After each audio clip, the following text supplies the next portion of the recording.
देखि भन्नुपर्दा चाहिँ कस्तो लाग्यो मलाई? मनदेखि, आत्मादेखि, मुटुदेखि, धड्कनदेखि मलाई एकदम राम्रो लाग्छ। त्यही भएर त राम्रो लागेर मन परेर आउँछु होइन।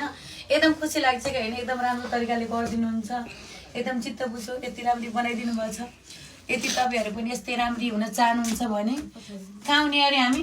Nisha beauty parlour. न्युसी ब्युटी पार्लर कहाँ अरे? निशा ब्युटी पार्लर कहाँ यो ठाउँ चाहिँ? छरा। यति आउन हजुरहरू पनि चाहनुहुन्छ भने, नजिकको साथी हुनुहुन्छ भने आइदिनु होला।